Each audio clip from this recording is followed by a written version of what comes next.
बिस्मिल्लाहिर्रहमानिर्रहीम, अस्सलाम वालेकुम। प्रोग्राम इनसाइड द न्यूज़ के साथ मैं हूं आपका मेज़बान मुख्तार अहमद और रोज़ाना की बुनियाद पर हम डेवलपमेंट्स देख रहे हैं और आज भी एक अहम पेशरफ सामने आई जहां आलमी सतह पर हम देखें सदर मुमलिकत आसिफ अली जरदारी की मुलाकात हुई फील्ड मार्शल सैयद आसिम मुनीर से, जहां पर तालिबान अगवान के हवाले से बातचीत का सिलसिला रहा। वहीं सिक्योरिटी जो प्रोसेस है उसके हवाले से भी आगाह किया गया है। दूसरी जानब हम देखते हैं कि जी अगवान तालिबान की दरख्वास्त पर पाकिस्तान सीज फायर करने को तैयार हो गया है। 48 घंटे का टाइम दिया गया है। गुज़िश्ता रात की अगर बात करें 1:03 पर सफ़ेद झंडा लहरा दिया गया और इस बात की निशानदेही की गई कि तालिबान अफगान तालिबान जो है उन्होंने पाक फौज के सामने घुटने टेक दिए हैं।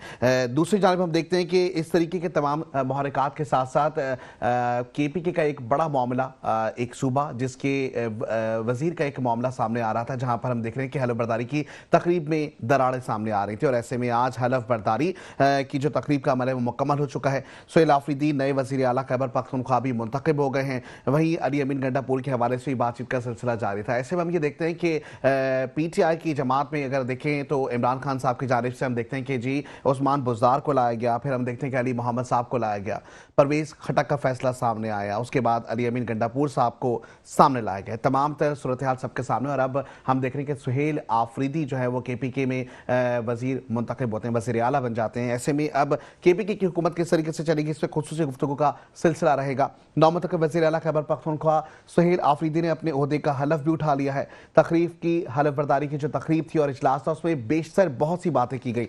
उन्होंने ये भी कहा एक जानिब कि जी मेरा किसी सियासी ख़ानदान से ताल्लुक़ नहीं, मैं किसी पर्ची पे नहीं आया हूँ, मैं एक ऐसा शख्स हूँ जो कि एक अदना सा शख्स हूँ, एक छोटा सा शख्स हूँ जो कि इस वक्त ला के बिठाएगा। सवालात बहुत से जन्म लेते हैं, जब सियासत से ताल्लुक़ नहीं तो सियासत में किस तरीके से आ गए। वहीं हम देखते हैं कि पाकिस्तान इकोनॉमिक में एक बड़ा बूम नज़र आ रहा है। $1.2 अरब की अब हम देख रहे हैं कि जी IMF की जो मंजूरी का मामला है वो भी ज़ेर गर्दिश था और अब ये पाए तकमील पर पहुँच रहा है। ऐसे में हम देख रहे हैं कि महसूलात के हवाले से, अखराजात के हवाले से, मुल्क की मैशत के हवाले से बातचीत करें तो वहीं पर 100 इंडेक्स के हवाले से अगर बताएं तो इस वक्त इंडेक्स 210 पॉइंट्स इजाफे से 1,65,686 पॉइंट्स की हद अबूर कर चुका है। ये तमाम तरह सूरत हाल एक जाने पे वहीं खुशखबरी आवाम के लिए सामने आ रही है कि पेट्रोल की कीमतें कम हो जाएंगी, IMF की वजह से कम होंगी।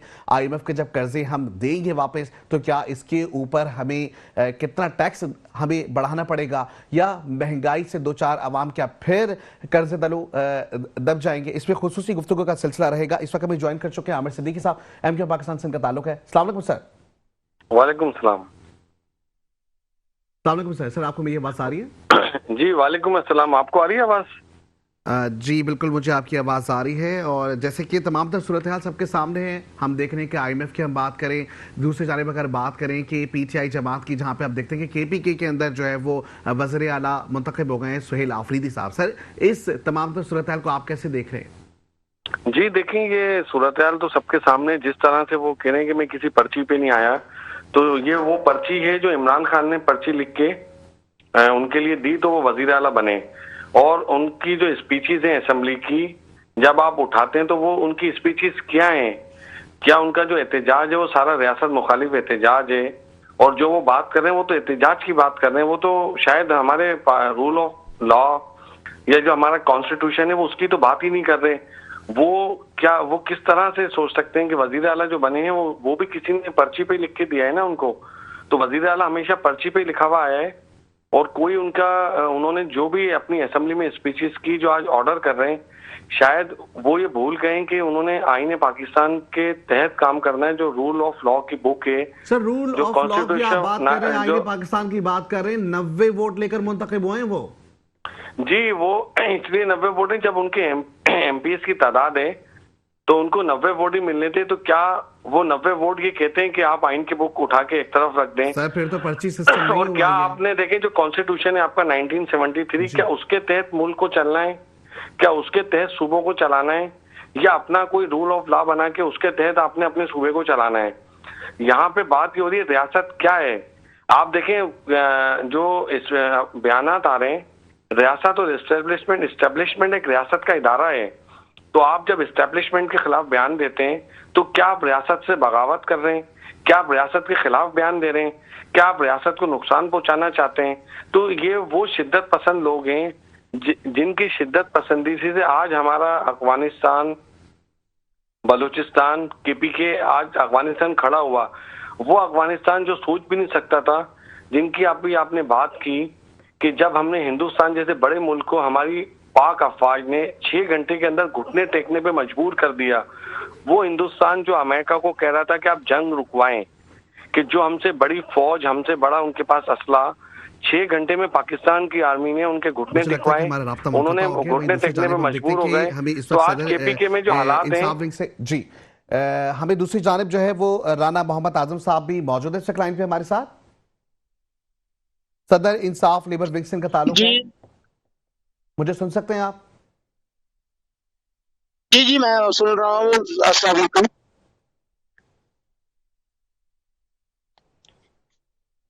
जी राना मोहम्मद आजम साहब, आपको वेलकम करेंगे अपने प्रोग्राम में। और जैसे कि तमाम तर सूरत हाल हम सबके सामने है, केपीके की गवर्नेंस के हवाले से बातचीत चल रही है, वहीं हम देखते हैं कि जी इसको प्रोलॉन्ग किया गया, डिले किया गया, हलफ बर्दारी के मामलात में भी हमने देखा कि डिले हुआ। आप किस तरीके से देखते हैं? जी बिस्मिल्लाह रहमान रहीम। और मैं ये समझता हूँ, मेरा भाई अभी ये मेरा भाई जो बैठे हैं यहाँ पे, जो आइन और कानून की बात कर रहे हैं, इनके मुंह से ये बातें अच्छी नहीं लगती। आइन और कानून की 26वीं गैर आईनी तरमीम भी इन्होंने बिल पास करवाया है, और इन्होंने हमारे वजीर आला को हलफ ना लेने के लिए इन्होंने क्या क्या जतन नहीं किए, मगर चीफ जस्टिस अपना केपीके ने उन्होंने जो अपने ऑर्डर पास किए कि उन्होंने कहा कल 4 बजे तक जो है हलफ बर्दारी ली जाए, ये आइन और कानून के मुताबिक उन्होंने इलेक्शन जीता है। तो मैं इन समय जब आप किसी का हक मारेंगे, आप खाएंगे, तो मैं समझ कहाँ आइन और की बात रहेगी, कोई कानून आइन की बात नहीं रहेगी, क्या समझे? ठीक, अच्छा दूसरी जानब ये बताएगा कि इतना डिले जब अगर किया जा रहा है, वहीं सुहेल आफरीदी साहब ये बात खुद कहते हैं कि मैं किसी पर्ची से नहीं आया हूं और मुझे 90 जो वोटर्स हैं उन्होंने मुंतखब किया है। तो सर 90 वोटर्स का मुंतखब करना, और एक जानिब अगर पर्ची वाली बात आ रही है, या उनका अगर सियासी बैकग्राउंड ही नहीं है, खानदान से नहीं है, तो आपको लगता है कि आगे चल के वो इस गवर्नेंस को बेहतर तरीके से लेके चलेंगे? जी देखिए जी, बात सुने, वो हमारे लीडर मोहतरम जनाब इमरान खान साहब ने उनको मुंतखब किया, उनके कहने पे जो है उनको मुंतखब किया गया। और मैं ये समझता हूँ इस वक्त ये वाहिद जमात है पीटीआई जिन्होंने एक वर्कर को, कोई वो ना तो भट्टो है, ना जरदारी है, और ना कोई मियां नवाज शरीफ का कोई रिश्तेदार है, जो कि घराने का मिडिल क्लास आदमी है, जिसको वज़ीर आला ये खान साहब पीके की यही कामयाबी है, ये खूबसूरती है कि वो एक आम वर्कर को भी वज़ीर आला बना सकते हैं। ये बड़े बड़े ये नाम है, बड़े बड़े खानदान है, उनके लिए बड़ा सोचने का मकाम है कि उनको भी चाहिए कि अपनी पार्टी के गरीब और मुस्तहकम और ईमानदार वर्करों को जगह दे, उनको आगे आने दें। सर जमहूरियत का तो हुस्न है, लेकिन बात यह है कि मुल्क के एक सूबे को चलाना है। ऐसे में हमने देखा कि प्रैक्टिकली जो इमरान खान साहब के दूसरे वज़रा थे, जिसमें हमने देखा कि उस्मान बुज़दार को पंजाब के लिए मुंतखब किया गया, वो भी सबके सामने नजर आ गया। अली मोहम्मद साहब को मुंतखब किया गया। परवेज खटक के ऊपर उनकी बड़ी नजर थी और परवेज खटक को उन्होंने कहा कि ये तो अहल ही नहीं है, जबकि अगर हम अभी भी देखें तो हमें परवेज खटक में वो पोटेंशियल नजर आता है। ऐसे में हम देखते हैं कि जी अली अमीन गंडापुर साहब भी आते हैं, और अब उनका एक बयान सामने आया जिसमें उन्होंने कहा कि जब मुझे हुकूमत मिली तो 9 माह के जो अखराजात हैं उसके हवाले से उन्होंने बताया था। फिर उन्होंने अभी भी यही कहा कि इस वक्त 218 अरब रुपए जो है वो खजाने में मौजूद हैं। ये उनकी कारकर्दगी नजर आ रही है। जी मैं ये समझता हूँ, देखिए जी वासने बिल्कुल जी, वो नौजवान है, पढ़ा लिखा है, एक नई सोच के साथ वो उभरा है। और सबसे बड़ी बात यह है उसकी तरबियत जो है खान साहब ने की है, हमारे चेयरमैन मोहतरम इमरान खान नियाज़ी साहब ने उसकी तरबियत की है। और इमरान खान नियाज़ी साहब जो उसको लेकर आए हैं तो कुछ सोच समझ के लेकर आए, इंशाअल्लाह ताला हमारे सूबे केपीके के लिए बहुत अच्छा साबित होंगे, और पाकिस्तान के साथ भी इंशाल्लाह मिलके चलेंगे, और पाकिस्तान के जो हुक्मरान है उनके साथ भी मिलके चलेंगे, ताकि सूबे को फायदा हो, सूबे की आवाम को फायदा हो, पाकिस्तानी लोगों को फायदा हो। और बाकी रही यहाँ तक महंगाई की बात, महंगाई तो आपने देखा होगा कि ये हमारे दौर में कितनी कम थी, और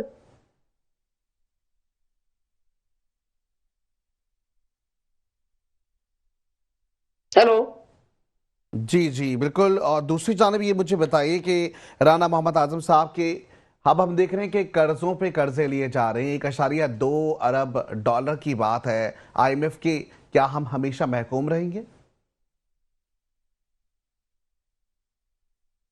ये देखिए जी, हमारे दौर में आपको पता होगा कि जब हमने हमारे दौर में अल्हम्दुलिल्लाह हमारे दौर में जो कर्जे लिए भी गए थे और हमने कर्जे वापस भी किए गए थे। शायद हमारा दौर था जो कि 3.5 साल के अंदर, 2.5 साल कोरोना के अंदर हमने सफर किया, उसके बावजूद हमने मैक्से को संभाला हुआ था, महंगाई को कंट्रोल किया हुआ था। और ये मौजूदा हुकूमत जो है उन्होंने महार कर दिया। और मैं तो ये कहूंगा कि अभी जो हमारा बच्चा पैदा होता है तो वो 3,64,546 रुपए का मकरूब बच्चा पैदा होता है। इस हुकूमत का कारण है। अच्छा, अब हम ये देखते हैं कि जी और मैं मुस्लिम लीग। समझता हूँ ये गरीब आवाम के लिए अच्छी बात नहीं है। जी। अच्छा, आमिर सिद्दीकी साहब, आप हमारे साथ मौजूद हैं। जिस तरीके से हम देख रहे हैं कि जी राना मोहम्मद आजम साहब ने भी कहा कि जी महंगाई बढ़ती चली जाएगी अगर इसी तरीके से कर्जों का हजम बढ़ते जाएगा। दूसरी जानब हम देख रहे हैं कि जी रोजाना की बुनियाद के ऊपर जिस तरीके से चीजें महंगी हो रही हैं, अभी तो अब एक खुशखबरी ये भी आई है वजीर आजम शहबाज शरीफ की जानिब से कि जी पेट्रोल की कीमत कम हो जाएगी। लेकिन जब किस्तों को देने के मामलात आएंगे, IMF काफी रिस्ट्रिक्शंस जो है वो लगा देती है। ऐसे में अवाम पे ही इन कर्जों का बोझ आता है। देखिए, मैं 2-3 चीजों का जल्दी से जवाब देना जी चाहता हूँ। जी। जैसे इन्होंने कहा, वाकई इनका लीडर वाहिद लीडर है कि जो लोगों को तैयार कर रहा है मुल्क दुश्मनी के लिए। ये वो लीडर है कि इस लीडर को वो हर इंसान अच्छा लगता है जो पाकिस्तान की रियासत की बुराइयां करे, पाकिस्तान की रियासत को गालियां दें, बुरा भला कहे, इदारों के खिलाफ बकवासबाजी करें, क्योंकि ये वो लीडर है जो मुल्क दुश्मन बना हुआ है। इनके लोग मुल्क दुश्मन है। ये वो लीडर था जिसने कहा था कि मैं मर जाऊंगा, IMF के पास भीख लेने नहीं जाऊंगा, और खुद जाके IMF के हाथ में कटोरा लेके चले गए कि हमें भीख दे दें। तो ये वही प्राइम मिनिस्टर था जिसने इलेक्टेबल को टिकट्स दी। इन्होंने सारे इलेक्टेबल्स को और बिलीनियर्स के जो इनके बिजनेस पार्टनर्स थे उनको इन्होंने कौमी असेंबली में इलेक्ट करवाया। इनके पास कोई यूथ नहीं था। इनके कितने वजीर थे जो गरीब घरानों से थे, जो फेडरल मिनिस्टर थे। इन्होंने सारे अमीर लोगों को टिकटें दिलवाई और ये सारे इलेक्टेबल्स को लेके आए। इन्होंने मुल्क का जनाजा निकाला, इन्होंने हमारी मैशियत का बत्ता बिठा दिया।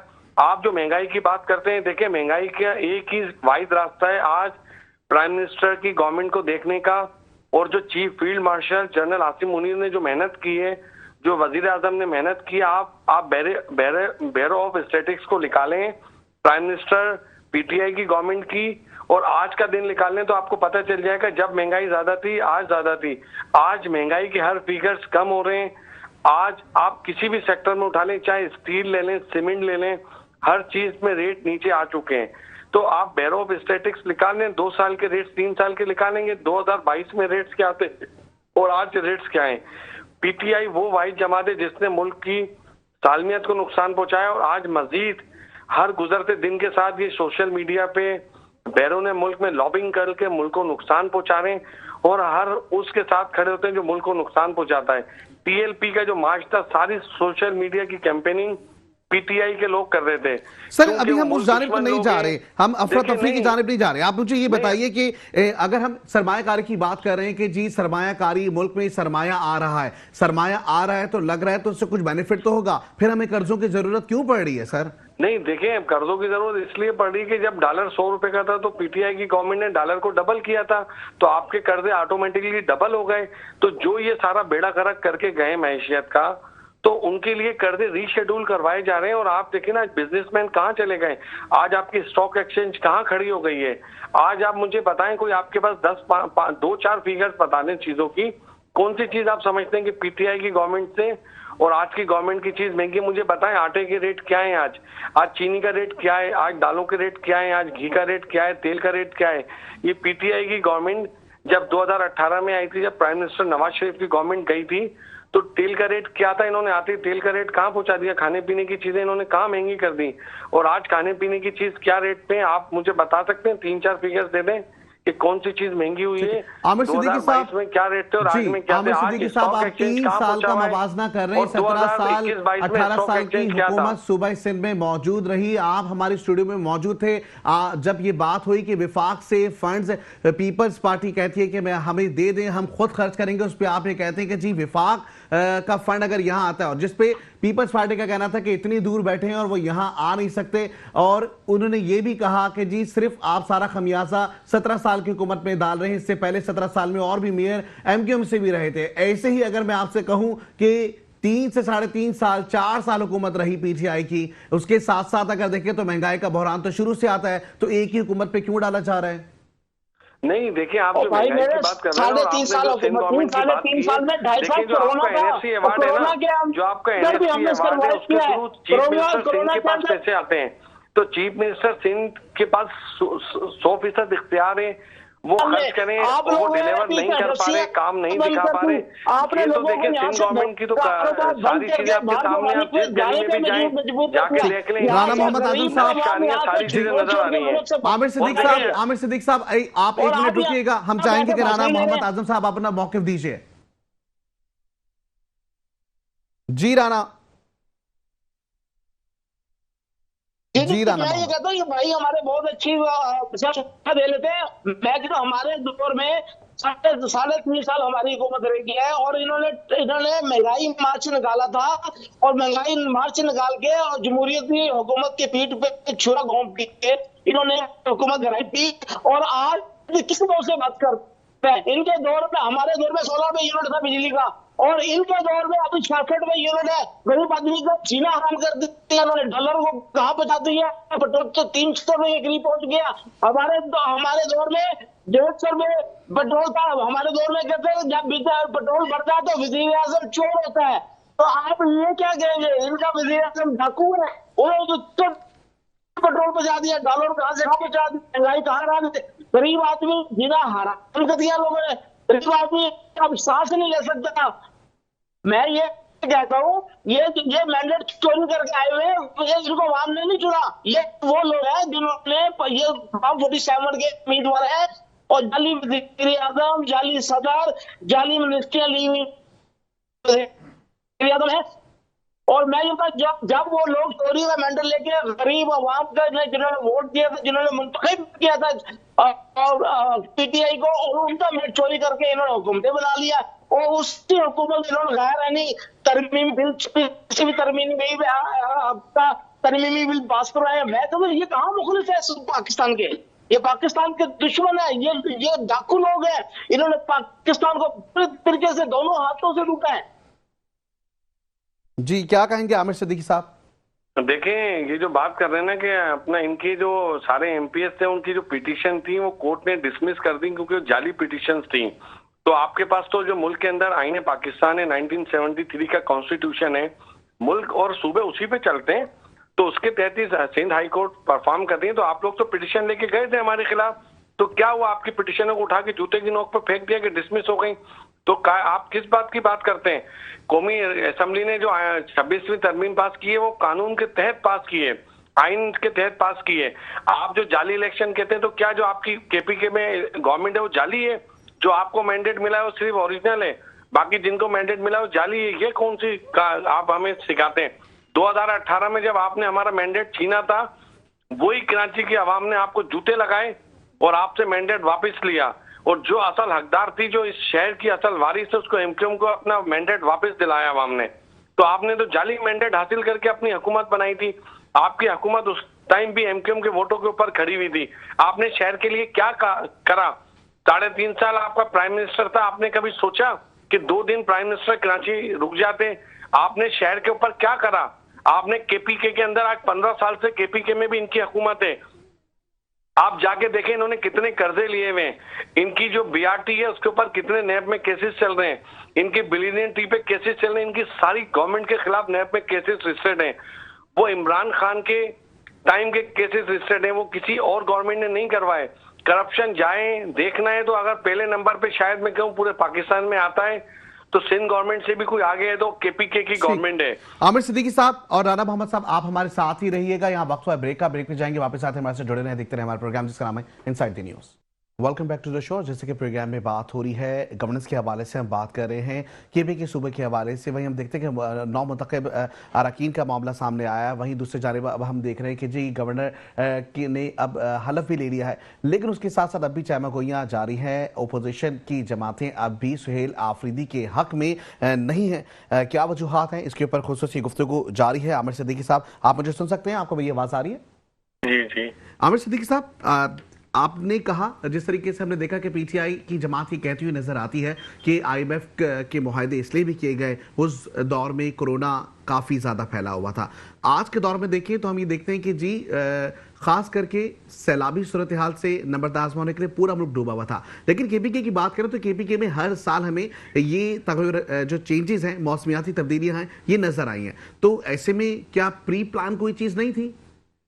देखिए, आप जो आईएमएफ की बात कर रहे हैं ना, 2018 में जब प्राइम मिनिस्टर उस टाइम के गए थे, तो क्या कोरोना आया हुआ था क्या? जब वो उन्होंने आईएमएफ के पास जाने का फैसला किया तो उन्होंने तो कहा था कि मैं मर जाऊंगा मगर आईएमएफ के पास नहीं जाऊंगा, मगर गए क्यों गए थे? जबकि 2018 के अंदर जो गवर्नमेंट जा चुकी थी, उस गवर्नमेंट ने आईएमएफ से जान छुड़ा ली थी और उन्होंने आईएमएफ को वाइंड अप कर दिया था। तो ये आने वाली गवर्नमेंट जो 2018 में आई थी, जो मांगे तांगे की हुकूमत थी, उन्होंने आके आईएमएफ को वेलकम कहा और आईएमएफ के पास पहुंच गए। और उस टाइम कोई कोरोना नहीं आया था, ये कोरोना से पहले गए थे। और आप जो बात करें केपीके के अंदर, देखें आप 15 साल इनको होने चले, इन्होंने कौन सा मेगा प्रोजेक्ट लगाया है? मौसमियाती तब्दीली हो या इनको भी जो अरबों, इनको भी कोई 15,000 अरब रुपए मिले। तो 15,000 अरब के अंदर इन्होंने क्या किया है? केपीके के अंदर कौन से मोटे प्रोजेक्ट बता सकते हैं कि कोई इनके वजीर को ले लें साथ, या इनसे पूछेंगे इन्होंने कितने अपने अंडर पासेस बनाए, कितने ब्रिजेस बनाए, कितना इन्होंने इंफ्रास्ट्रक्चर को बेहतर किया है, वो पैसा कहाँ चले गया? देखिए, हम यही सवाल करते हैं कि जो ये 18वीं तरमीम थी, ये जो एनएफसी अवार्ड था, ये तो सूबों को अपना एम्पावर किया था कि आप नीचे तक पैसे को ट्रांसफर करें और सूबे को जो बेरीना मसाइल है उनको हल किया जाए। अच्छा, अलीमन गंडापुर ये कह रहे हैं कि 19 माह में जो कुछ किया वो सब रिकॉर्ड पर मौजूद है। जब हमें हुकूमत मिली तो सिर्फ 18 रोज की तनख्वाह मौजूद थी। आज सूबाई खजाने में 218 अरब रुपए मौजूद है। देखिए, वो जो 218 अरब रुपए हैं, वो पैसे वो होते हैं जो इनको रिजर्व में रखने होते हैं, वो इनके पैसे नहीं है, वो बैंक से कर्जा लिया हुआ होता है। और वो बात उनकी ठीक है कि रिकॉर्ड पे मौजूद है, रिकॉर्ड पे कागजों में और फाइलों में तो हर चीज मौजूद होती है, ऑन ग्राउंड कुछ नहीं होता। इन्होंने ऑन ग्राउंड जो करप्शन है, वो इनके वजीरों के घरों से पैसे मिल रहे हैं।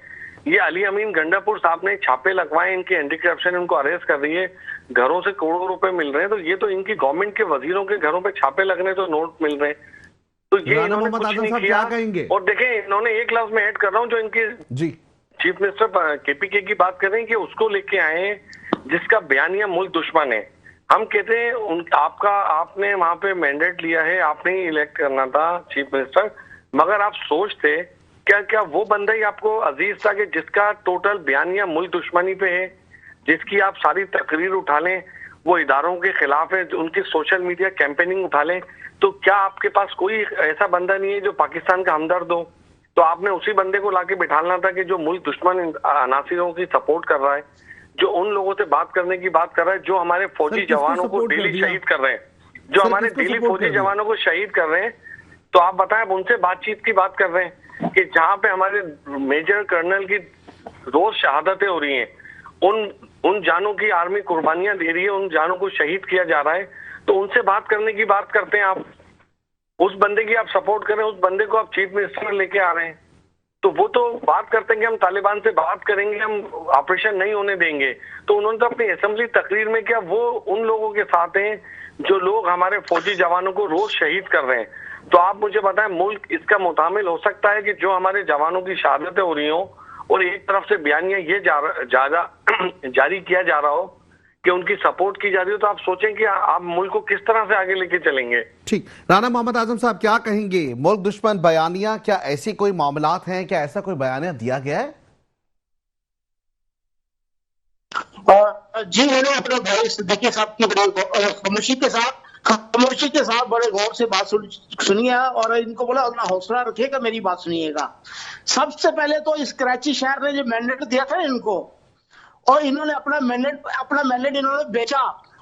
तो इन्होंने ये कहकर पीटीआई हुकूमत भाई थी कि इस मुल्क के अंदर महंगाई बहुत बढ़ चुकी है, क्योंकि अब कराची की अवाम जो है वो हमें पूछती है, तो इसलिए हम हुकूमत से अलग हो रहे हैं। मैं इनसे ये सवाल करता हूँ, मेरे अपने भाई से सिद्दीकी साहब से, सिद्दीकी साहब आप लोग 200 गुना ज्यादा महंगाई होगी है। अब अवाम जो है, इस कराची के अवाम जो है, जिसने अपना मैंडेट जो है इमरान खान को, पीटीआई को तो दिया था, आप 47 की पैदावार है और 47 की पैदावार के जरिए आपको असेंबलियों में आया गया है, ताकि आप कठपुतली हैं, आप चाबी वाले बबे हैं, आपको चाबी जैसे चाबी दी जाती है आप वैसे बोलना शुरू कर देते हैं। आपने इस कौम को क्या दिया कराची को? आप केपीके को छोड़े, केपीके में तो अल्हम्दुलिल्लाह आज वहां पे हेल्थ का निजाम अच्छा है, आज एजुकेशन का निजाम पाकिस्तान में पहले नंबर पे है, आज वहां के ऊपर डैम बनाए जा रहे हैं, आज वहां पे मोटरवेज बनाए जा रहे हैं, और वहां पर तरक्की काम पाकिस्तान में अगर तरक्की काम हो रहा है, चेक एंड बैलेंस के साथ हो रहा है, वो केपी के अंदर है। आपके सूबे सिंध के अंदर क्या हो रहा है? आप कराची में रहते हैं, आप कराची यूनिवर्सिटी रोड देख रहे हैं, 3 साल से आपने तोड़ा मारा के खंडर बना दिए हैं। आप इस करप्ट हुकूमत का हिस्सा है, आपको इसमें हिस्सा मिलता है तो खामोश हो जाते हैं, आपको ब्रीफ केस मिलता है तो आप खामोश हो जाते हैं। इस कराची अवाम के लिए क्या किया आपने? इस कराची के अवाम ने आपको मुस्तरद इसलिए किया था कि आपने कभी कराची के अवाम की खिदमत नहीं की, आपने कभी कराची के अवाम का नहीं सोचा, आपने कराची के अवाम का वोट बेचा, मैंडेट बेचा, इसलिए आपको 2018 के इलेक्शन में, 2024 के इलेक्शन में आपको बुरी तरीके से जो है 2022 के इलेक्शन में मुस्तरद कर दिया इस कौम ने। आप किस तरह की बातें कर रहे हैं? पीके की बात कर रही, फौज की बात, फौज हमारी है, खान साहब कहता है फौज भी मेरी है, मुल्क भी मेरा है, वो शहीद हो रहे हैं, वो हमारे नौजवान है, वो कर्नल जनरल जो भी हमारे मेजर शहीद हुए हैं हमारे भाई हैं, वो हमारे सरों का ताज है, हमें बुरा दुख है, हम उसकी मजम्मत कर चुके हैं कई बार, मगर यह है कि आपने साइकिल को क्या दिया है? आप सिंध हुकूमत के चोरी में, धक्के में बराबर के शीक हैं। आपने जिस कस्म कौम को नुकसान पहुंचाया है उसमें आप बराबर के गुनाहगार हैं। जितनी गुनाहगार पीपल पार्टी है उतनी ही गुनाहगार आप लोग भी हैं। आपको अपनी कौम से माफी मांगे, शायद इलेक्शन में आपको हकीकी वोट मिले, नहीं तो अभी कहीं से आपको 1200 वोट पड़ते, कहीं से 1000 वोट पड़ते, कहीं से आपको 200 वोट पड़ते, आइंदा इलेक्शन में आपकी ये वोट भी आपको मिलेंगे इंशाल्लाह ताला, क्योंकि ये कौम जाग चुकी है, ये बड़ी लिखी कौम है, बाशऊर कौम है। जी आमिर सिद्दीकी, क्या कहेंगे सुहेल आफरीदी का जो बयानी आपने कहा कि मुल्क दुश्मन बयानिया है, वहीं दूसरी जानिब इमरान खान साहब कहते हैं कि जी फौज भी हमारी है, हम भी फौज के। अब इस बयानी को किस तरीके से आप जस्टिफाई करेंगे सर? मैं कहता हूं कि भाई इनको पहले चाहिए कि जाएं मजम्मत करें और हमारे जो आर्मी के जो जवान शहीद हुए उन शौदाओं की कबर पे जाके माफी मांगे कि जो इन्होंने पूरे बैरून मुल्क में और मुल्क के अंदर और बैरून मुल्क में इन्होंने जो हमारी फौज के खिलाफ कैंपेनिंग चलाई हुई है, जो सोशल मीडिया पे बदतमीजियां चलाई हुई हैं, ये कौम से माफी मांगे। ये वही फौजी जवान है जो आज हम घर में नींद आराम से सोते हैं, वो बॉर्डर पे शहीद हो रहे हैं, कुर्बानियां दे रहे हैं, आज आप उनके खिलाफ गैर मुतज़ाद बात करते हैं। आप उनसे माफी मांगे, कौम से उनकी शौदाओं की कब्रों पे जाके फूल चढ़ाएं और अल्लाह का शुक्र अदा करें। आज इतनी ताकतवर फौज पाकिस्तान के पास है तो हम सर उठा के चलते हैं, वरना आप जाएं उन मुल्कों में जाके देखें, गजा जाएं, लीबिया जाएं, सीरिया जाएं, वहां पे क्या हालात हैं। आमिर सिद्दीकी साहब, क्या आप ये तकाजा मरियम नवाज शरीफ, शहबाज शरीफ, इसके साथ साथ नवाज शरीफ और पीपल्स पार्टी के जो हुक्मरान है, क्या उनसे भी तकाजा करेंगे? क्योंकि उनकी अपनी अदवार हुकूमती दौर में उन्होंने भी अफवाज के खिलाफ बहुत सी बातें की हैं। मैं कहता हूं कि मरियम नवाज शरीफ ये किसी का भी ऐसा बयानिया निकाल के दिखा दें, कोई भी जमात इस हद तक नहीं गई जो इन्होंने पूरी दुनिया में हमारी फौज के खिलाफ कैंपेनिंग चलाई हुई है। मैं आपसे कह रहा हूं, आप 2 दिन पुराना निकालें, टीएलपी ने जो गलत एहतजाज किया, 2.5 साल से वो चुप बैठे हुए थे। जब हमास खुद उनके साथ बैठ के मुआहदा कर रहा है, जब वो मुल्क खुद राजी है, तो ये निकलते हैं और पूरी पीटीआई इनकी सोशल कैंपेनिंग में उनका पार्ट बनी हुई थी। तो कोई भी मरियम नवाज की स्पीच निकालें, नवाज शरीफ की निकालें, कोई इस हद तक नहीं किया है। इमरान खान के दौर में जब उनके जलसे होते थे तो उसमें उनकी तकारीर बाकायदा तौर पे दिखाई गई, जहां पे चीफ मिनिस्टर केपी के आज वो क्या बातें कर रहा है। चीफ मिनिस्टर केपीके की आप असेंबली की तकरीर निकाल लें 2 दिन पहले की, वो इलेक्ट होने के बाद क्या बातें कर रहा है। है? क्या चीफ मिनिस्टर बलूचिस्तान केपी के जो है, क्या वो 1973 की जो कॉन्स्टिट्यूशन है उसके मातहत है या उसने अपना अलग कानून बना लिया है? तो रियासत के अंदर रियासत नहीं चलेगी। अगर आप गलत बात करेंगे तो आपको जवाब देना होगा। आप मुल्क के खिलाफ कोई बात का आपको राइट्स नहीं है। ये मुल्क हमारा है, हम इस सबसे ज्यादा एहतिसाब तो फिर सबका होना चाहिए ना सर, एहतिसाब सबका होना चाहिए। कोई भी हुकूमत जो है वो रियासत से बालातर नहीं है। क्या किसी ने 9 मई का हमला किया था? क्या किसी ने हमारे जवानों के मुजस्मे के ऊपर वो करा था? क्या 9 मई किसी जमात ने इतनी हिम्मत की थी कि जाके हमारे जो है कोर कमांडर हाउस पे हमला करें?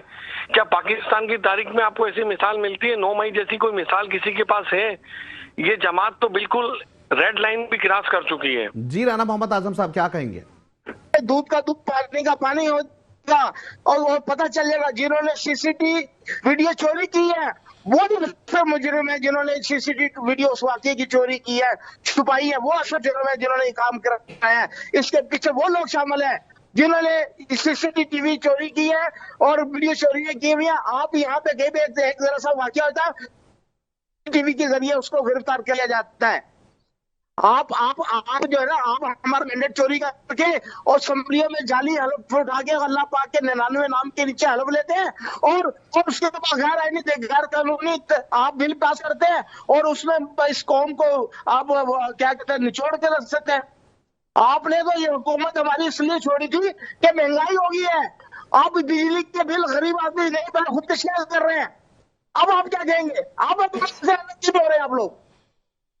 जी क्या कहेंगे? अभी भी हुकूमत से अलग हो जाए ना, महंगाई कितनी पहुंच गई है।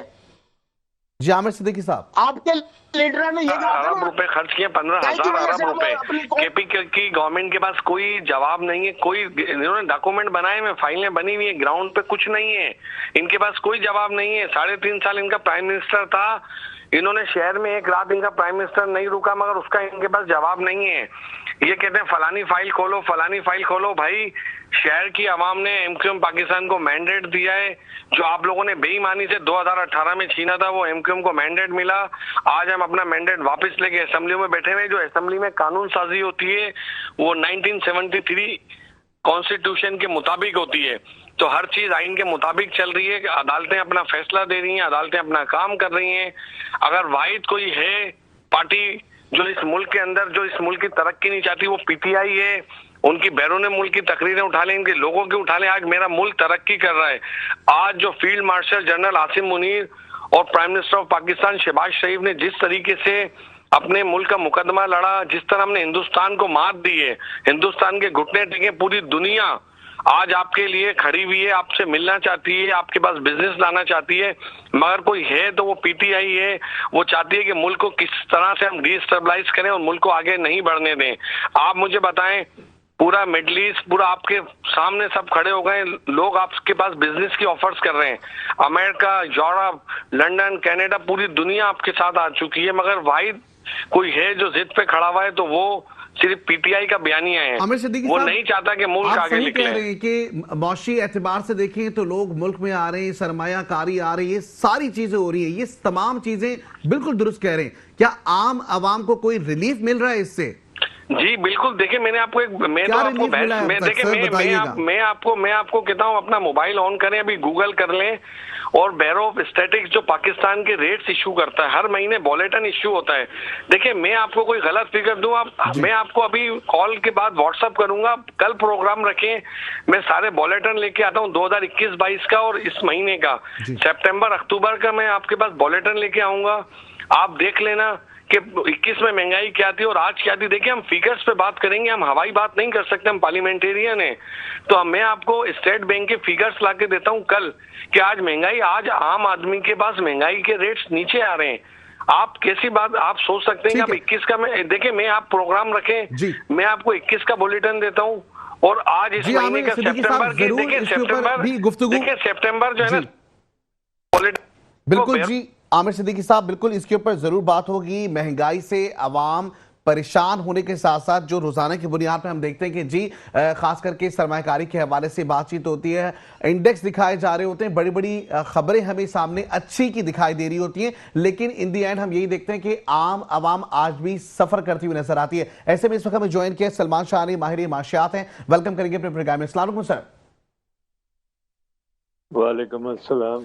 सलमान शाह साहब, तमाम सूरत हाल सबके सामने है। अब दोबारा IMF के प्रोग्राम हम देख रहे हैं कि जी दोबारा होने के लिए जा रहा है। 1.2 अरब बिलियन डॉलर के हवाले से अगर बात करें तो इंस्टॉलमेंट पे अब पैसे आने शुरू हो जाएंगे। क्या हम हमेशा पैसे लेते रहेंगे, हम अपने अखराजात कम नहीं करेंगे, या हम इसी तरीके से कर्जे लेने के बाद उसके ऊपर जो है वो इंटरेस्ट देते चले जाएंगे और आवाम का जो खून है वो निचोड़ते चले जाएंगे?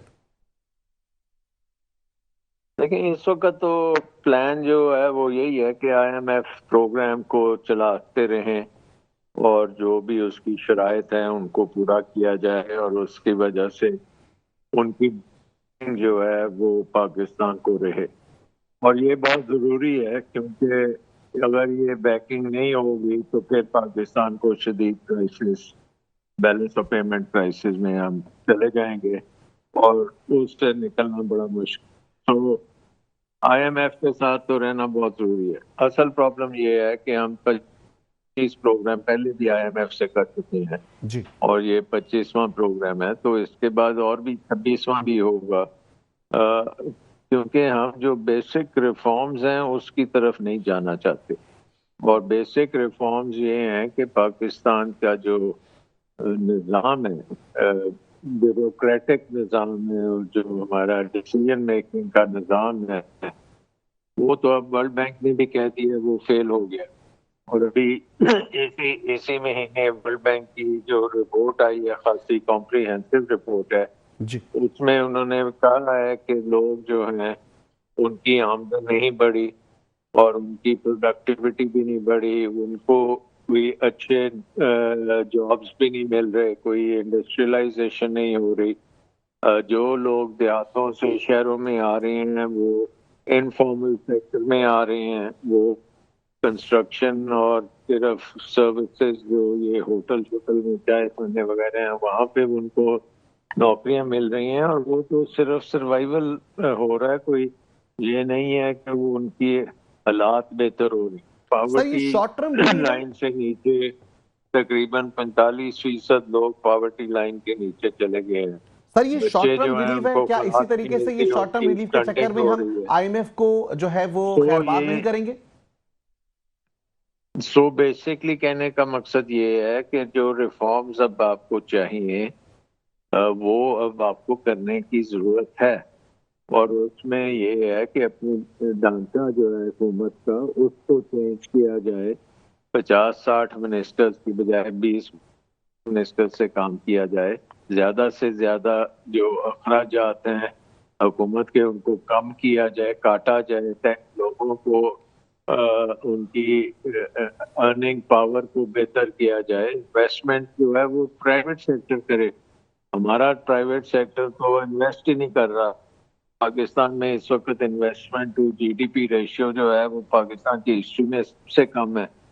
तो ये सारी चीजों के ऊपर हमें अब ध्यान देना चाहिए, और इन्वेस्टमेंट क्लाइमेट को ठीक करने के लिए आपको हुकूमत को छोटा, फिर जी, उसका डीरेगुलेशन करने की बहुत अशद जरूरत है, फिर प्राइवेटाइजेशन की बहुत अशद जरूरत है, हुकूमती अखराजात काटने की बहुत अशद जरूरत है, और जो रेगुलेटरी एनवायरनमेंट है जिसमें प्राइवेट सेक्टर को आप क्रश करते जा रहे हैं टैक्सों में और रेगुलेशन में, तो वो ठीक करने की जरूरत है। वो तो अभी कोई ठीक करने को तैयार नजर नहीं आता। ठीक। अच्छा, दूसरी जानब ये देख रही है, वजीर खजाना कहते हैं कि IMF प्रोग्राम ने पाकिस्तान की 370 अरब डॉलर मईशत को सहारा दिया है, महंगाई, करेंसी रेट में कमी आई और माली बहरान के बाद इस्तेहकाम की जानिब पेश रफ्त है। सर इसको ये किस तरीके से जस्टिफाई होगा?